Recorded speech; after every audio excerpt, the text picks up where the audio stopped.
Hello, everyone. It's Pete, also known as Snalydo, here for the Iron Lords podcast.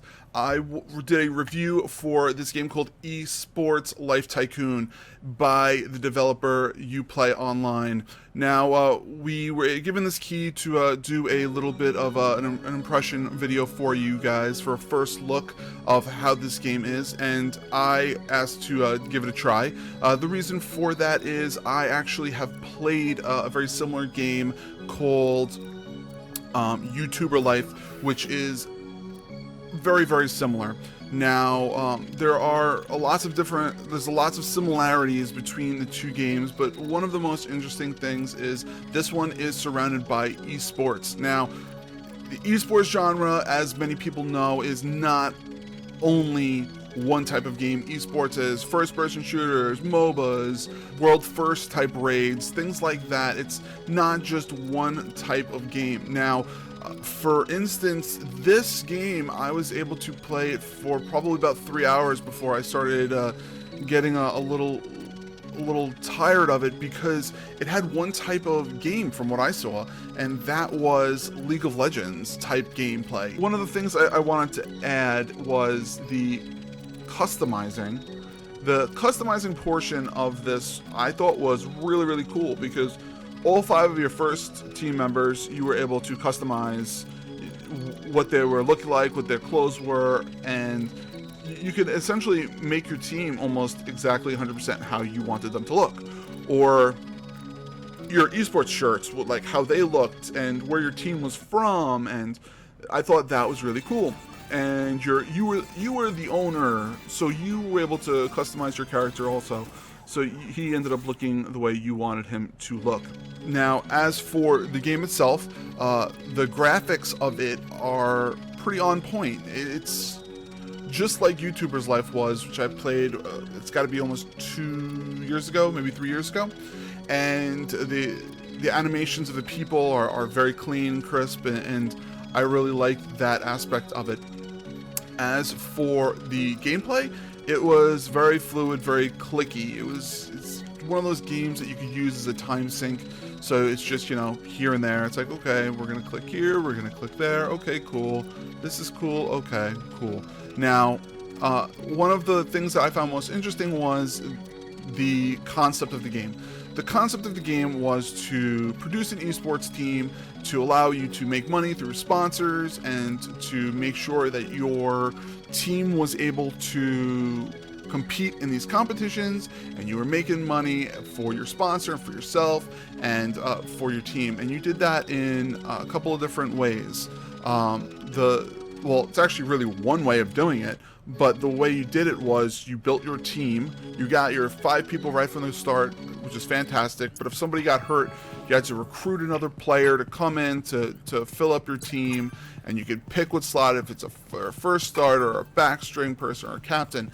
It was very, very much more intricate, almost like a type of sports game, like a baseball game or a football game, where you have to trade your characters and your players, and all of that type of gameplay. And if your esports members actually had arguments, you had to actually go in there and say, hey, you got to stop arguing, and you talk to them, or you can have them go punch a punching bag or something like that, so that they weren't angry anymore.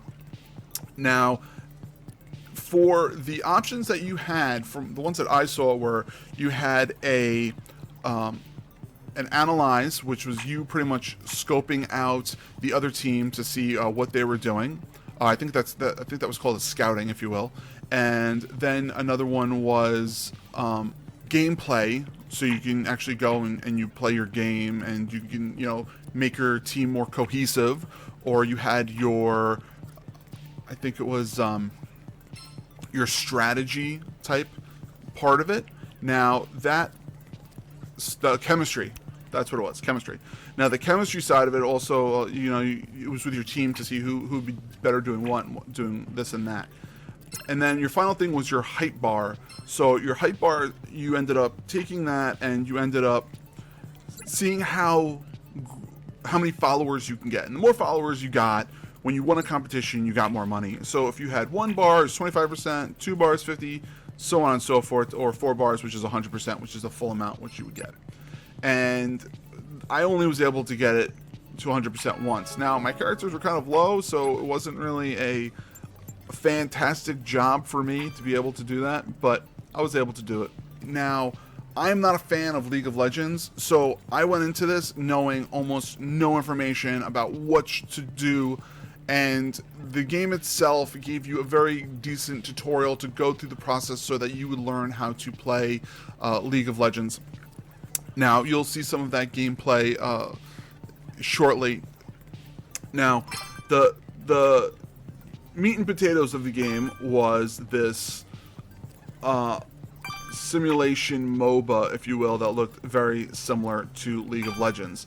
Now, I'm not that in-depth with League of Legends, but you actually had to go through the system of banning your hero, selecting which heroes your guys wanted to play, and then ended up going into this map where you told your characters which lanes to push and which ones you thought were going to do better. And I found myself just sitting there watching the screen, and I started getting really, really bored.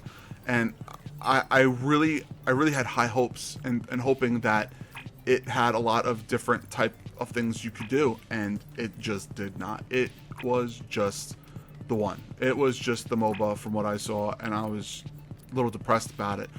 But from what I could see is like your characters, your members, your players, if you will, they had certain players they could pick that make them better at playing at certain things, and this at certain things.